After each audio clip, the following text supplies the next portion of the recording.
বৌদি, চয়ন ওর সামনে আমাকে কি বলেছিল? অপদার্থ বলেছিল। সামনেই তো আছে, জিজ্ঞেস করে দেখো না বলেছিল কিনা।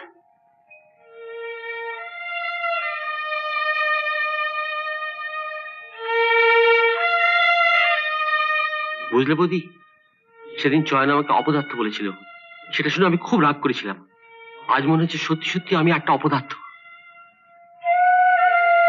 অপদার্থ না হলে যে ওটা সারাদিন খাটাখাটির পর আমার ঘুম না আসা অব্দি আমার পা টিপে দেয়, তোমার মতো একজন পাজি মহিলার কথা শুনে তাকে আমি কষ্ট দিই?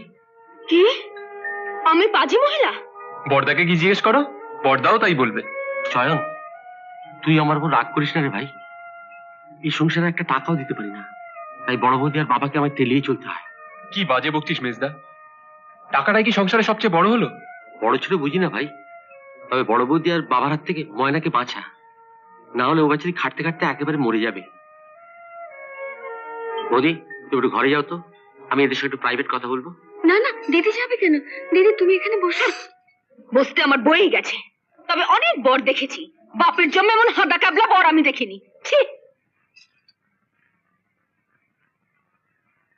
এবার বড়দাকে নালিশ করতে গিয়ে এমন ঝাড় খাবে না। দাঁড়া দাঁড়া দাঁড়া, ব্যাপারটা ভালো করে বুঝে নি। অয়ন তোমাকে ঘর থেকে বেরিয়ে যেতে বলেছে?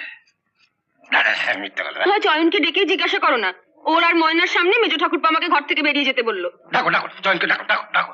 ও যদি এসে বলে তোমাকে ঘর থেকে বেরিয়ে যেতে বলেছে, তাহলে খুব আচ্ছা করে দেবে কিন্তু। ডাকো, আমি এখনই চয়নকে ডেকে ডাকো, আনছি। ডাকো। কিরে গুড্ডু, কি বুঝলি? হ্যাঁ, মাসির পাতাম।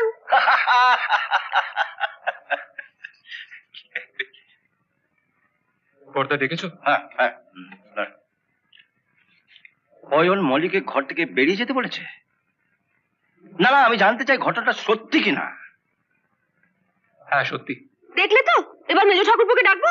না না, ওকে ডাকতে হবে না, যা করবে চয়ন করবে। নে, চল চল, নে, নে। ওই 20 টাকার মিষ্টি সামনের দোকান থেকে এনে অয়নকে খাইয়ে দিয়া। যা যা যা।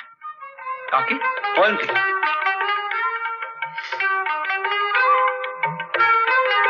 তুমি তুমি অয়নকে মিষ্টি খাওয়াচ্ছ? হ্যাঁ। এতদিন পর অয়ন তোমাকে গোল খাওয়ার, তা তোমার স্বামী হিসেবে আমারও তো উচিত ওকে কিছু খাওয়ানো। হ্যাঁ, মা তুমি বাবার বাড়ি চলে যাও। কি? তবে রে বাবা।